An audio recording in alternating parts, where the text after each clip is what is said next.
Boom. We are live back again, episode number 38. Ladies and gentlemen, I'm excited about it. I'm excited. Let me get everything. I feel like that's a bit intense on the lighting structure. And the mic quality should be better on the YouTube video today because I figured out how to get this blue snowball in the YouTube video. So, like I said, it should be a little bit better. And let's just kind of get into it.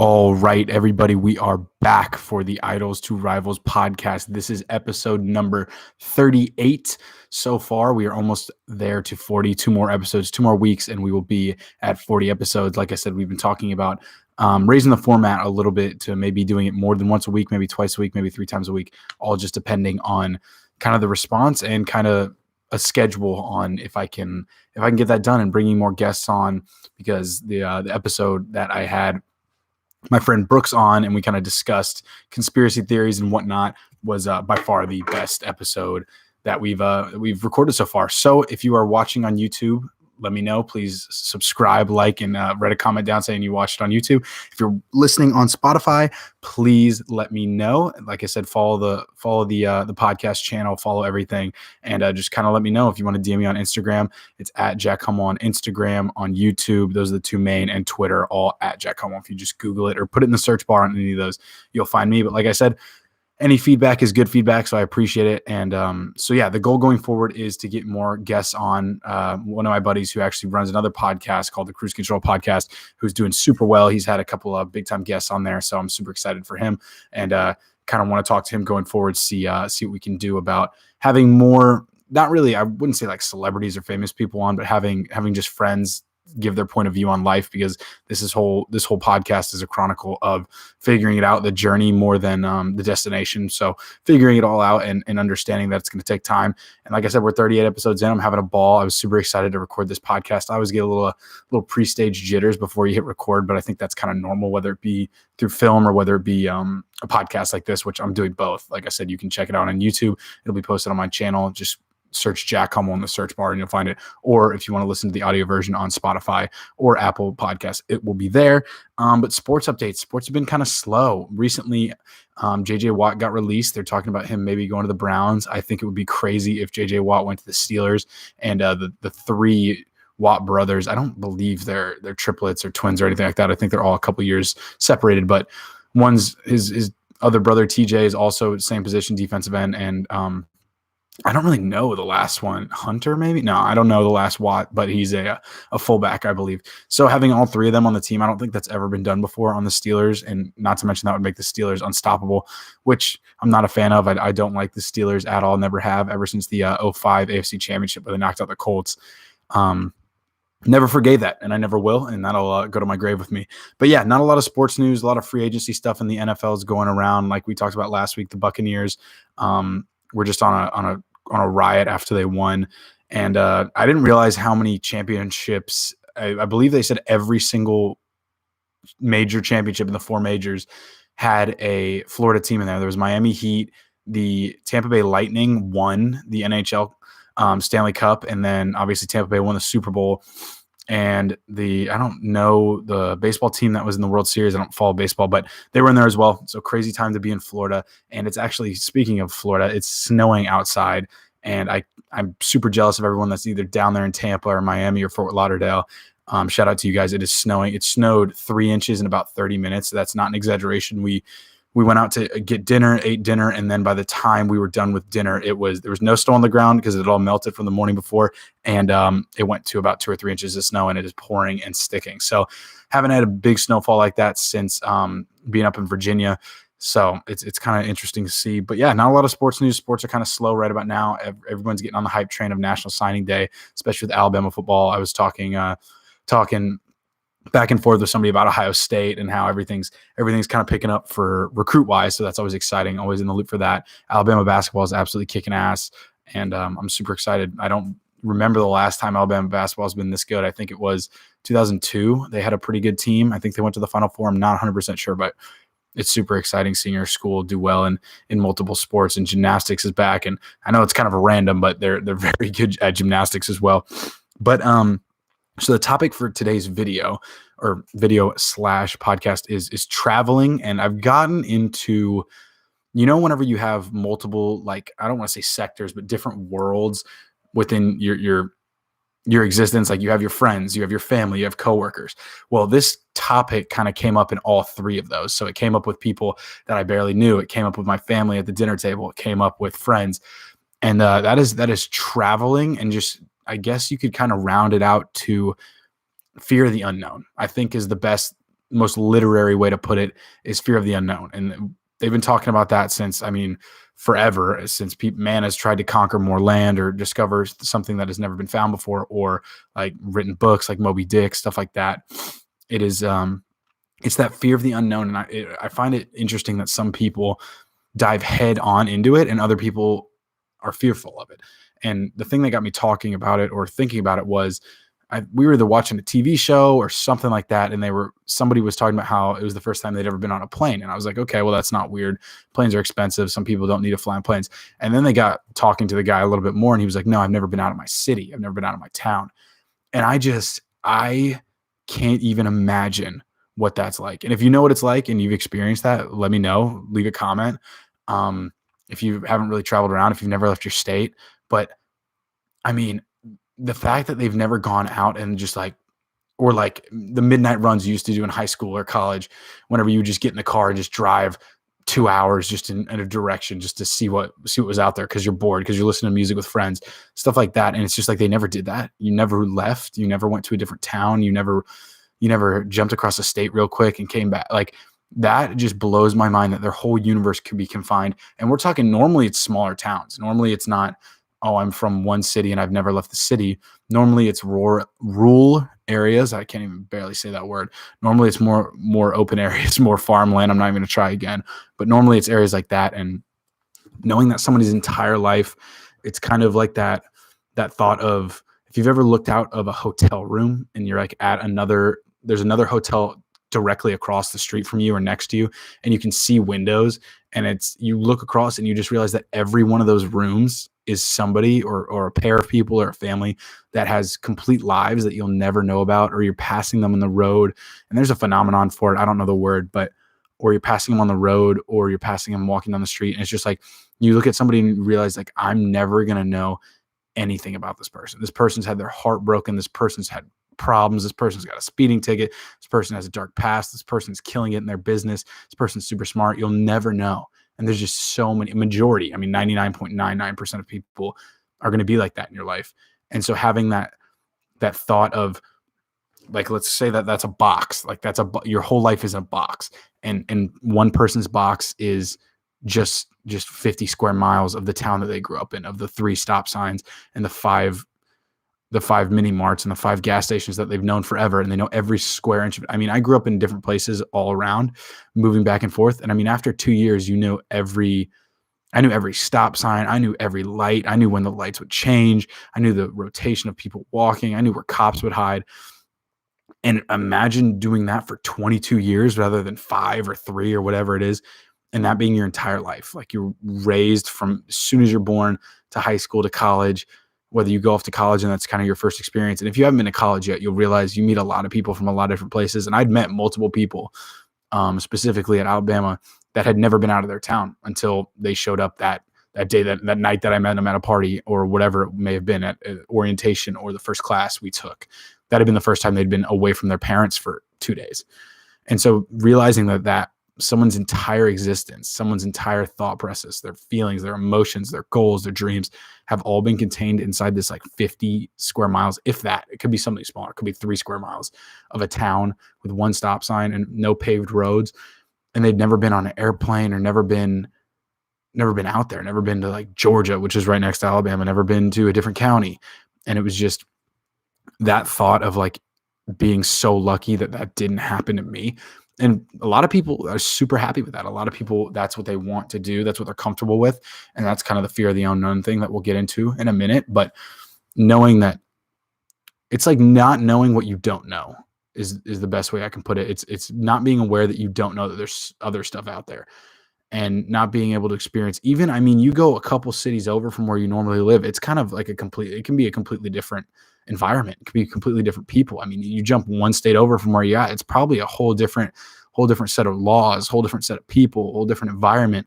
Maybe the weather is probably pretty similar if you're staying within the same kind of geographical lines, but it all is so different. Like everything, even I remember I used to get excited whenever we would go visit one of like my pledge brothers' houses. It may have been in the middle of nowhere, Georgia, or the middle of nowhere, Alabama, but it was like as soon as you get into this person's house in this person's town where they grew up, they're like, oh, this is where we used to have bonfires in high school. This is where we used to go after football games, whatever it was.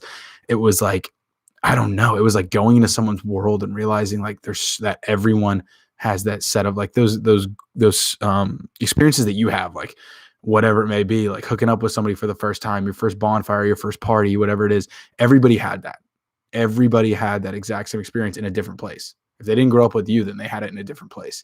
And so owning that moment of just like being there and someone's like, oh, this is the spot. This is what we used to do. We used to go sneak around over here. We used to hang out here.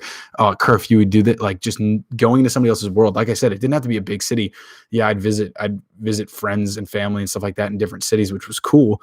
But it was like even the smallest places, like even just middle of nowhere, like I said, middle of nowhere, Georgia, Alabama. It was like you got into that person's life and you got to see like everybody has those memories. Everybody grows up. It's not just limited to you. And like I said, I don't know why, but that's what sticks with me very deeply about college is traveling with people. Them like you walk in, you do the same thing every time. You walk in, you meet their parents. They're like, oh, what are you crazy rascals up to? Or like, oh, trouble's here. The same corny 5 lines that every parent says every time they meet the kid's friends. Just that's how it is. I didn't write the rules. That's how it's played. And then you would just kind of just do whatever. They'd be like, oh, well, there's beer in the fridge. There's food will be at 8. And you guys do what you want. And then you just kind of float around and they'd show you their room. They'd show you like, oh, we got a movie room, or, oh, we do this. Oh, we go hunting, go shoot some guns. Oh, there's a trampoline out back, play some hockey, whatever it is. And it was just like, you got to realize that, hey, because living, I think, can be this polarizing experience of like, it's so about you because you're only controlling this point of view, but at the same time balancing that you mean absolutely nothing. Like in the grand scheme of things, in the timeline, in the history books, you mean absolutely nothing. And realizing that you got to battle those. I wouldn't say battle, but you got to understand that and love those two both at the same time. You got to be like, okay, because you are the center of your universe. That's just how it is. You're riding, your soul is riding shotgun in your head, in this body, and you're floating through space on this giant rock. And then at the same time, it means absolutely nothing. Like it's everything to you, but it means nothing, which I just find absolutely insane to think about. And so that's why I got a kick out of getting into other people's worlds and really understanding like what makes them tick. If you know me, I'm always asking the big questions. I always want to know what's like the core. And I think I've got it. I think I've gotten better at it. You'll get better at anything that you attempt or you practice at, but I've gotten better at kind of getting through it quicker. Like I could figure out what motivates you or what you really care about.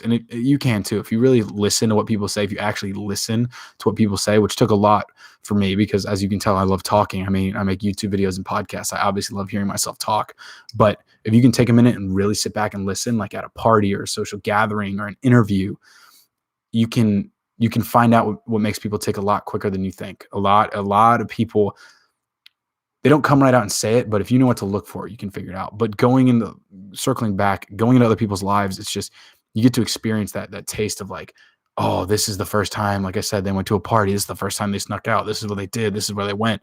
And it can just be the smallest things in the world.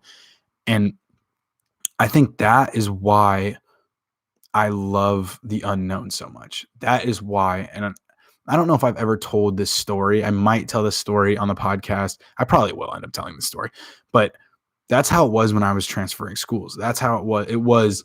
I mean, I didn't even know. I knew one person when I was transferring to Alabama, one, and it was a sister's friend who I hadn't seen in, I don't know, 4 years, Didn't know very well. Like was not, known her growing up, but she wasn't my friend. And it was one of them, one person. And so I got late notice to know that I was transferring to Alabama. We got thrown in the car, drove straight to Tuscaloosa, signed up for the first apartment we could find, signed up for every class. I mean, I'm talking English, whatever, intro to English in British heritage, whatever it was, just anything, any math class I can find, whatever it was, whatever my advisor said, this will work for your major. That's what I signed up for. And we're talking like 3 days before classes start. I said, whatever. And it was just kind of that figure it out mentality. And that's something that I preach to myself and I preach to others is just figure it out. And that's why I think what plays a big role in people's success is being in the right room. Doesn't matter if you know the right thing to say. Doesn't matter if you have the right knowledge. It's being in the right room. Things will work out. And that has proven right my entire life.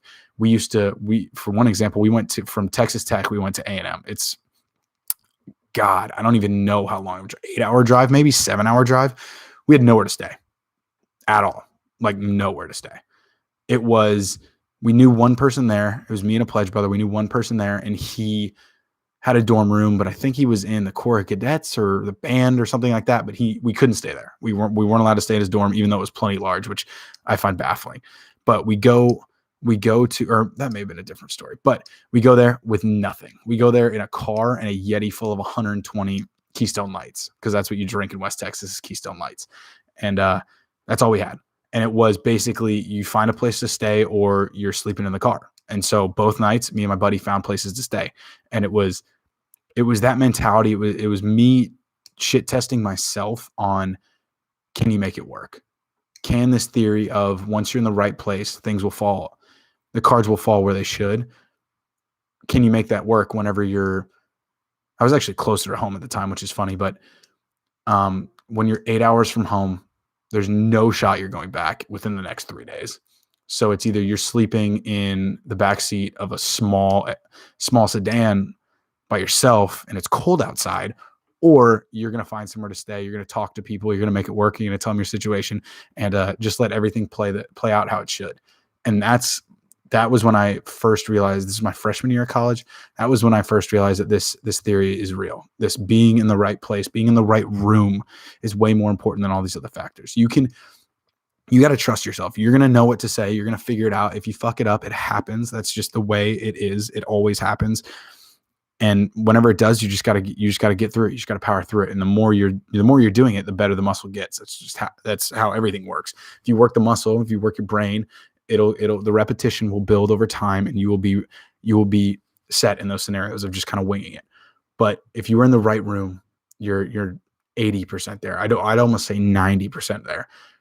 You are almost all the way to getting what you want if you are in the right room. That's why I've been talking about, whenever I talk about moving to LA, talking about sleeping in my car in a Walmart. It's just, if you're there, and I've heard so many stories of this from successful people of just like, yeah, I had no plan. I just showed up. A lot of them were Los Angeles stories because everyone shows up there with a dream. That's just how it is.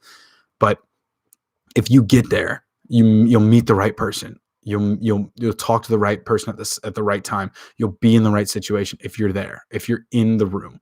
And like I said, don't take it super literally, or it can literally mean in the room, or it can mean in the city that you want to be in. It could mean at the office that you want to interview for. Just being around what your goal is will lead to that goal happening. And so, like I said, I've tested this over time, and it's something I firmly believe in. And I don't know, I've never heard it vocalized by anyone else. I've never heard it put into an actual like practice or a mindset before by anyone else. But I think the importance of being in the right room is second to none.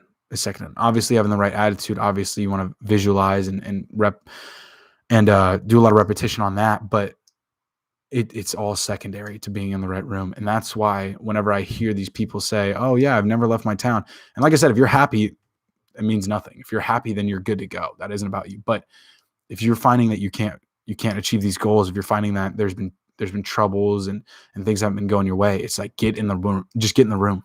That's it. Get in the room.